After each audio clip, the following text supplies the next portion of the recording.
huge favorite and a favorite in almost every game they've played this season, and then going and defending that title on the in the conference tournament stage with all the pressure of a one bid league. It's an awesome experience for them, and I can't wait to go get to work again tomorrow and start preparing to go play in the NCAA tournament. Coach, how hard is it to, like you said, to turn that regular season championship into a conference tournament championship? I mean, that's ultimately what it comes down to, and it's just 3 games, and they could go any way, and it is tough. Yeah, I mean, it's it's not something you can do in just a couple of days. It's something that's got to be a collaborative process, team, staff, everyone, that starts really on the first day of summer workouts when you get your new group together, June 1st. Everyone that's in our program, from staff to players, coaches, everyone that supports staff, we all understand that there's a championship expectation in this program. And I feel like for the most part our guys really lived up to that. And you can't show up for the start of the conference tournament and expect to win. Those habits are forged long time ago. And like I said, I think we developed a strong culture and strong habits long ago. But that last piece of the formation of the championship DNA is that slide from being a coach-led team to a player-led team, and I think that was the last step of our progression. And once we started to make that transformation, you felt it. That's when we went on our run. We lose to Marion Williams down the stretch of our season. We don't miss a beat. That's a guy that oftentimes leads us in scoring, guards the other team's best player. He goes down, 2 other guys step up, and they played as well as he did in his absence. That's when you've got a real team. How much was the disappointment of last year motivating for you and the guys, like you said, for the guys to really take it on themselves? How big of a part of last year's experience was feeding into that, you think? Well, last year was such a whirlwind of emotion. I mean, we were a team that had essentially 0 expectations at the beginning of the season. New coach, all new players, picked 7th in the league, no all-league guys. So we overachieved for most of the year. We lost a couple of really key players before we ever even played a game last season. For us to win the league last season, I think that was awesome. We obviously came up a possession or 2 short in the semifinal game. There were certainly some lessons learned in that, and for our guys that returned, I think that was maybe they can speak better to that, but I think the feeling of disappointment that was in our locker room was something that was a motivating factor. We talked a year ago, and I think we have the nation's longest winning streak again right now at 14 games. But we had it the middle of last season. We had a 12 or a 13 game winning streak. I can't remember exactly what it is. Maybe Katie can tell you. We won a lot of games in a row, though. You go a month and a half, 2 months without losing the game, and we talked a lot during that streak of making sure we stayed committed to process, because we felt like we didn't play our best basketball, as crazy as this sounds, during a lot of those wins. And understanding that when things tighten up, you've got to depend on process and on culture and all those things that you do behind closed doors when no one's watching. And we knew a year ago that we weren't where we needed to be in that space. We hoped, going into the conference tournament this year, we had things in the right place, and we were determined, and there was no hoping. We were going into that thing confident, and even when we saw extreme adversity in a couple of different forms in the tournament, there was no panic. There was no craziness in our locker room. It was simply guys that looked each other in the eyes and understood the mission, and were bound and determined to get us where we needed to go. Coach, now that it's been a couple days since your victory, have you thought any more about the significance of just making it as a program to the NCAA tournament for the very first time? I think the significance for me right now is just it validates what so many people in this room and even in this community, so many of our fans, like we've got great basketball in the Big South. There's been great basketball played at High Point University. This obviously is just an unbelievable point of validation. We can go out there and we have an opportunity to prove that we can compete with some of the more prominent names and conferences in our sport. So I think this is for some of the folks that have been coming for a quarter of a century waiting for this. This is a really neat opportunity for them to get validation that what they've enjoyed and watched and and experience for the last quarter century is a high level, and I think that's what we aim to do. Coach, can you talk about just Bobby and his impact? Of course, he won the MVP, but throughout the year, a guy that's won the national championship with Kansas, what he's meant to this roster throughout this year leading up to the Big South Championship. Yeah, Bobby's. I can't say enough good things. He was in a mental space. He had an off-season surgery. It was something that when we recruited him, we weren't 100% certain what it was. He got here, we got it diagnosed by a specialist, and right away, and he needed surgery. So he missed most of the summer, pretty much all the summer with his teammates. Now, he was here and he was working. He just wasn't able to be on the basketball floor, and then had a couple of setbacks in the fall, missing games. Wasn't at his best physically for most of the year. Really, kind of after the start of the new year, started to come out of that space, both mentally and physically. But what I'll say about Bobby is he's had a determination to be impactful on our team, no matter his physical limitations or the different things that he was dealing with physically. He's been determined to be impactful. He does so with the way he impacts the younger guys on our team, with his ability to just kind of connect on a personal level. I think that was just critical to the formation of our team. I think in addition to that, he's in my mind probably our most valuable player this season. We've got a lot of talented players, but I think he's the most valuable because he just makes everyone on our team so much better.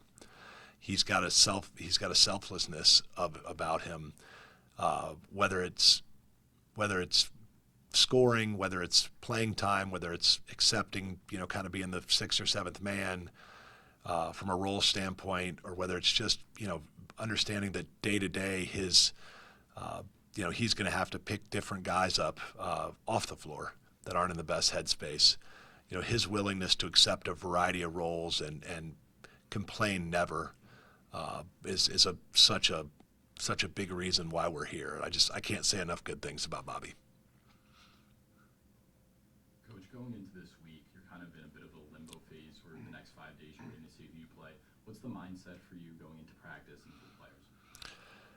Yeah, I talked to my old boss, Coach Mack, yesterday, and he told me that they had the similar situation. We talked a little bit about when back in his Missouri Valley days, they had the week off too, and he told me that this is an enjoyable week. We know we're in, and we get to sit back and watch everybody else suffer. I think those were his words, and I've borrowed them a few times, and I think I've got YouTube TV, and they've got the 4-screen deal, and I had 4 games going at once last night, and they were all 4 one-possession games. And I'm looking around thinking, I'm really glad I'm not in one of those one-possession games right now. But we've taken 2 days off. The guys have been told by everyone that they know, and a lot of people that they don't know, how good they are, I'm sure. I've certainly had a similar experience. We'll get back to work tomorrow and get these guys back thinking about kind of our mission ahead, and hopefully by Sunday we'll get back in a little bit of a routine, and when we get our opponent Sunday night, we'll figure out a plan, and we'll go full force Monday and get ready for trying to beat whoever they assign us to play, wherever they send us to play them. Coach, what's the feeling like? Like you said, just people who have been around this program for decades or whatever, and it hasn't happened, but for you guys to be the ones to do that. What is that feeling like to be around those people who have been so supportive, and now they get to enjoy in the NCAA tournament? I'm thrilled for them. I'm thrilled for our players. I'm thrilled for our fans. I'm thrilled for our alumni, for all the people that have waited for this. I knew this was going to happen, and I think our players did too. But you don't want to be brash and bold or anything like that. You want to be respectful of process. When I watched our guys this summer and saw the selflessness from kind of the first moment we stepped on the floor and saw the leadership potential that was there, I just felt like if I could get out of their way enough and let these good players be good players, then we had a chance to be a really special group. And we needed to have some things go our way and some correct bounces and all those things that it's a make or miss game still. You can't have a crazy game where the other team makes a bunch of threes and you miss them all. But we were confident. We knew it was going to happen. So for the people that have been dealing with it for a lot of years and waiting for it, and had some really great basketball played here that just hasn't come with the cherry on top at the end. I'm really happy for so many of those folks. What did you do, or what were you thinking as you're looking at the scoreboard and you're down 15? Was it X and O's time, or reach down and find it time? What exactly was the process there? Well, I've been asked, we were down 10 at halftime, and my message was such a high-level message that we immediately went down 5 more points. So whatever I told them, that didn't work. What I can tell you is it wasn't so much messaging or X's and O's. It had a lot more to do with just the character of the men that were in that locker room, that were on that bench. There was zero panic. We had poise throughout it. We understood. Like, we missed shots we shouldn't have missed. We had to adjust to their physicality level. They were plugging off corners, which is, typically not something you can do to our team. We're usually going to hit you for 15 or 16 threes if you do that. We had to just recommit to what we do. Be a little tougher, play a little harder. We extended our defense a little bit, and then at the end of the day, we've had the best bench in the league all season, and we pivoted to that bench. Those guys gave us an unbelievable spark, and the one thing about me is I'm smart enough to know what I don't know. And when those guys are rolling, I got out of their way and shut up and let good players be good players.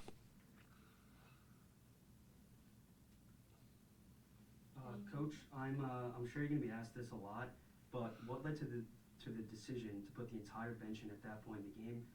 Did you talk about it with your staff, or did you just take over in that moment? Well, I mean, kind of the way our team works, we've got 10 capable players, 12 capable players, but 10 of them who typically get a crack, and they were going to get their crack, and we were a little lifeless, I thought, to start the half, and just figured, you know what, let's go YMCA style, throw 5 of them in there, and like it's a line change, and see if maybe we could shift the mojo a little bit. And then they came in, and they were so good, we just had to roll with them.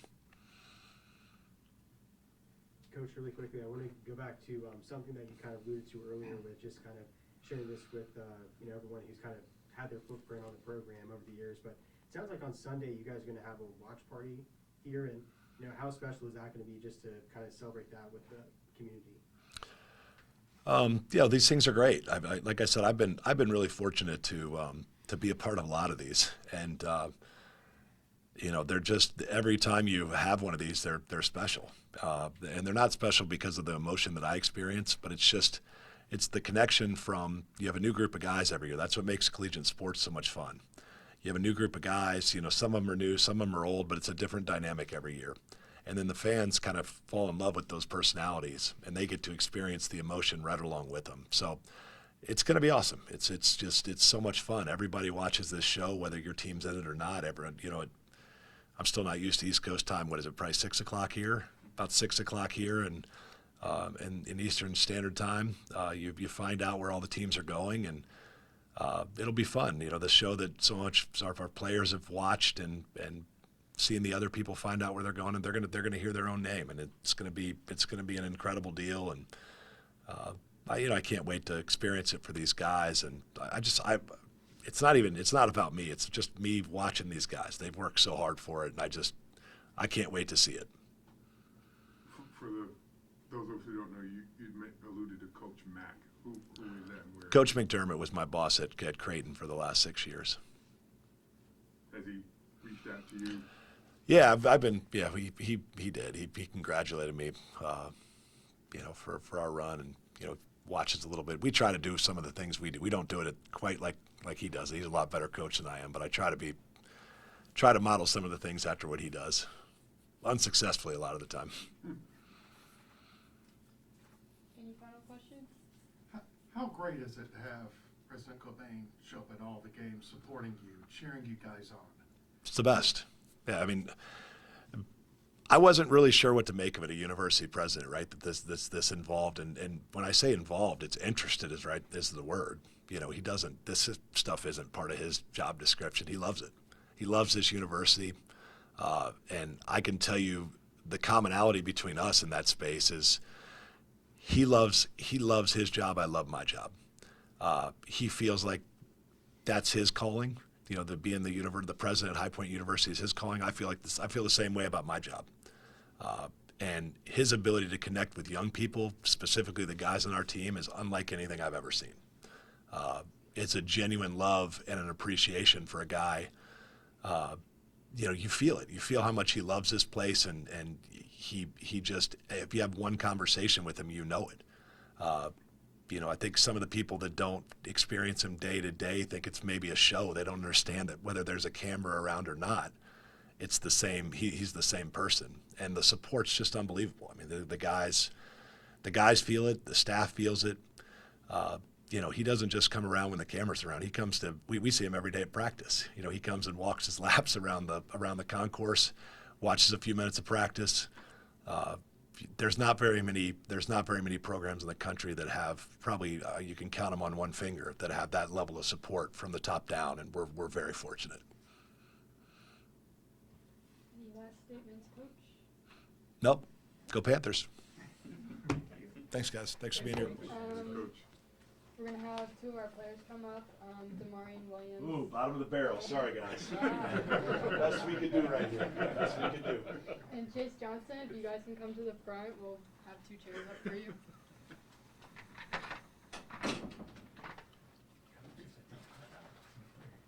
You should send me the voice for moving this chair.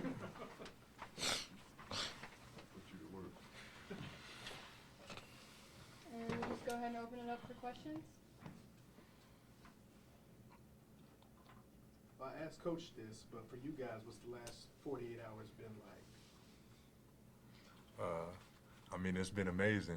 We made history here. The fan base around here is crazy. It's probably the best in mid-major basketball. So it's been fun just seeing all the support and all the smiles that we made. Yeah, it's been pretty crazy. This is my first experience ever going to the NCAA Tournament. So just seeing the school and the faculty and President Kubain, supporting us since day one, it's been pretty surreal. You guys were down 15 at one point, and the dream looked a little shaky. What were you thinking at that point, and when the final buzzer sounded, how did you feel after that previous emotion? Going into the game, we made a collective decision that we was going to do anything to win. So I don't think at no point in the game anyone thought like it was out of reach. We all have belief always. We all believe in each other. So it made it easy. Yeah, I would say we have the best bench in the country. Like Coach Huss always says, we have 10 dudes.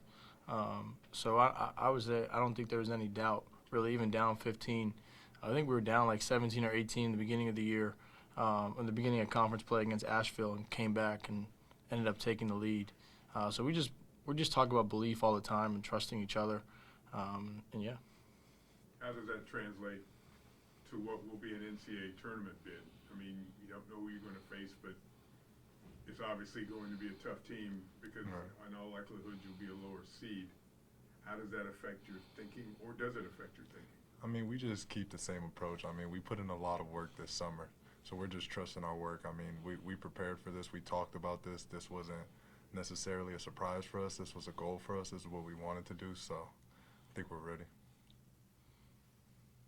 Coach has talked about you guys, this team becoming a player-led team. When do you guys feel like that happened this season, and how did you guys make that happen and just take control of this roster and try to stay focused on the goal?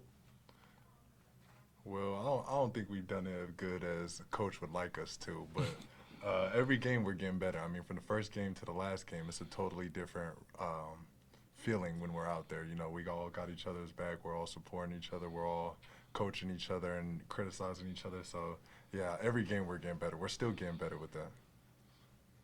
Yeah, this team has a amazing growth mindset. All of us are just, we sharpen each other daily, and we really do. At the end of the day, this team is centered around the Lord, and we play for Him first and foremost. And I think that goes a long way. That's what creates a brotherhood, right? When you fix your eyes on Jesus first, you're able to love each other, and when your other brother succeeds, find joy in that, and then you're able to be player-led as well. So that was really important. That was instilled really early, and has worked out very well for us. What is it like to be the first group to break through? There have been some good teams and hasn't quite happened, but for you guys, to get the job done, What is it like to also be able to share that with the? I mean, there are very supportive fans here too.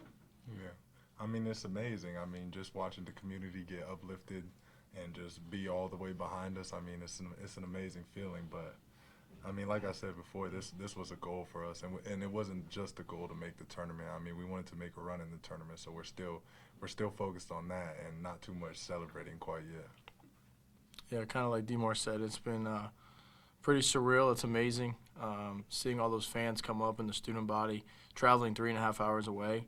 Like that's just like you can't simulate that anywhere else. I don't think. I think we have the best fans in the country, especially for mid-major basketball, and it's been pretty cool.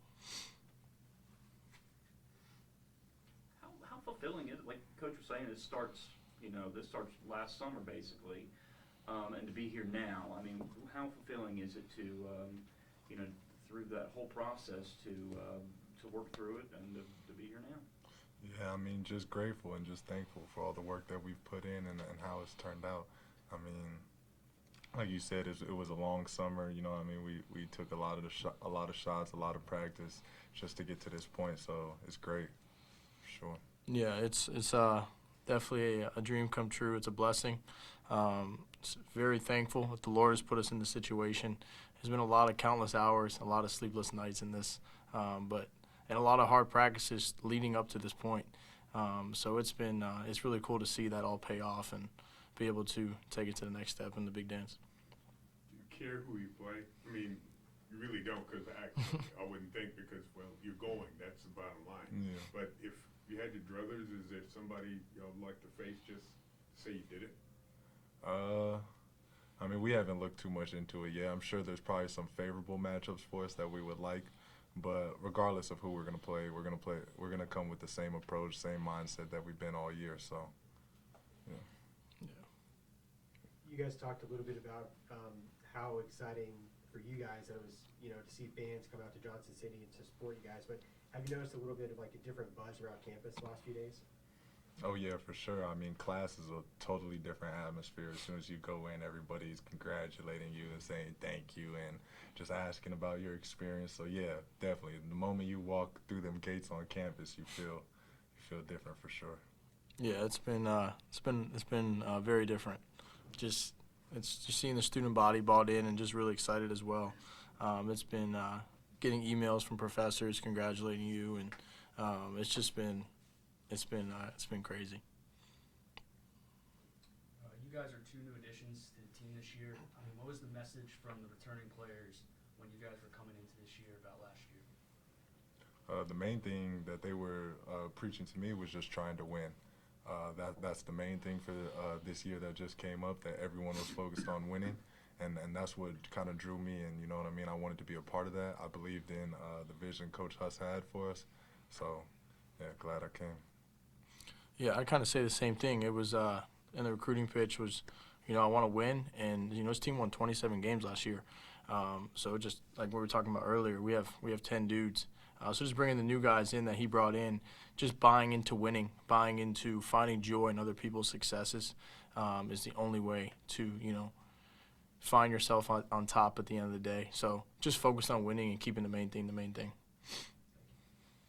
I'm sure you guys have seen Trey Benham's and one celebration making its rounds on social media. What's been the team's reaction to that? I mean, yeah, he's famous now, but he's made that face for a while. It's crazy that they're just now catching on to that, but that's Trey. I mean, he plays. That's how he plays. He plays with his heart on his shoulder. So I mean, yeah. Yeah, it's been seeing him all over my social media, and anybody who texts me, that's the first text I get, and that's my brother. I love that dude, and like Demar said, he plays with his heart on his sleeve. So it's cool to see him experience this moment for sure.